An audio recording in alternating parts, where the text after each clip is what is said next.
дар солҳои соҳибистиқлолии кишвар бо дастгирии ҳукумати ҷумҳурии Тоҷикистон дар шаҳру ноҳияҳои минтақаи Кӯлоби вилояти Хатлон дар доираи татбиқи ҳадафҳои стратегӣ ва раванди амалӣ гаштани барномаҳои давлатӣ бо сиёсати созандаю бунёдкоронаи президенти ҷумҳурии Тоҷикистон пешвои миллат муҳтарам Эмомалӣ Раҳмон бахшида ба таҷлили як қатор санаҳои таърихиву фарҳангӣ дар тамоми соҳаҳои хоҷагӣ халқи шаҳру ноҳияҳои минтақа садҳо иншоот бунёд гардида барои пешрафти вазъи иқтисодию иҷтимоӣ, таъсиси ҷойҳои нави корӣ ва баланд бардоштани сатҳу сифати зиндагии сокинон корҳои зиёде амалӣ карда шуд. Аз ҷумла дар ин давра бо мақсади таъмини аҳолӣ бо ҷои кор якчанд корхонаву коргоҳи хурду калони саноатӣ сохта ба истифода дода шуданд, ки иншоотҳои мазкур дар баробари дигар соҳаҳои хоҷагии халқ ба рушди устувори соҳаи саноат ва сол аз сол зиёд шудани истеҳсоли молу маҳсулоти ниёзи ҷомеа замина гузошт. Солҳои 2022-2026 яъне то ҷашни 35-солагии истиқлолияти давлатии ҷумҳурии Тоҷикистон эълон гардидани солҳои рушди саноат дар рушди минбаъдаи мамлакат ҳалли масъалаҳои иҷтимоӣ, иқтисодӣ ва таъмин намудани иҷрои ҳадафҳои стратегияи миллӣ аз ҷумла раванди саноаткунонӣ бо суръати кишвар аҳамияти бузург дорад.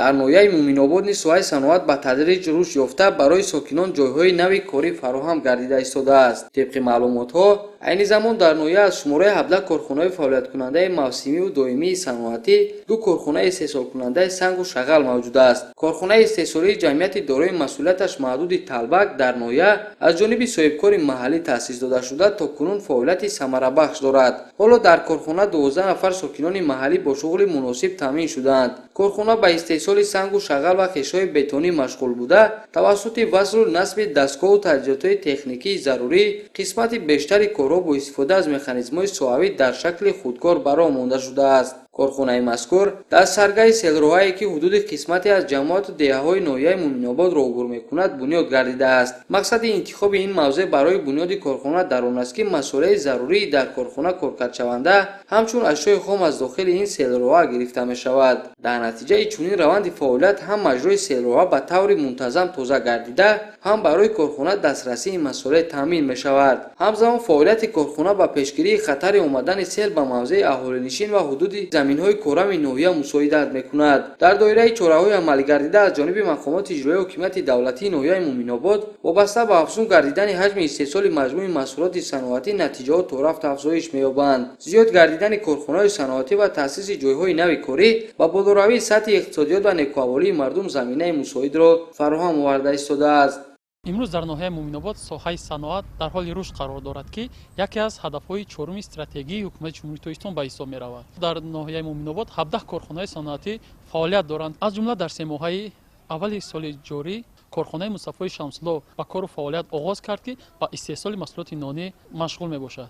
сол то сол зиёд шудани корхонаҳои саноатӣ имкон фароҳам меорад, ки шумораи ҷойҳои нави корӣ зиёд мешавад ва сатҳу сифати зиндагии мардум хубтару беҳтар мегардад. дар заминаи таваҷҷӯҳу дастгирии ҳукумати ҷумҳурии Тоҷикистон ва ташаббускориҳои мақомоти иҷроии ҳокимияти давлатӣ, инчунин соҳибкорони ватанӣ низ вобаста ба рушди соҳаи саноатӣ ҳамчун ҳадафи чоруми стратегии ҳукумати кишвар саҳми арзишманд доранд. сокинони шаҳру ноҳияҳои минтақаи Кӯлоб дастовардҳои рӯзафзунро дар бахшҳои мухталифи хоҷагии халқ самараи пойдории истиқлолияти давлатӣ ва таъмини фазои орому осоиштаи мамлакат дониста, баъри боз ҳам ноил шудан ба камёбиҳои бештар бо ҷонибдорӣ аз сиёсати пешгирифтаи ҳукумати кишвар фаъолияти самарабахш доранд. Шарифҷон Сафарзода аз Зулои Саид барои барномаи таҳлилию ҷамъбастии 7 рӯзи Хатлон аз минтақаи Кӯлоб.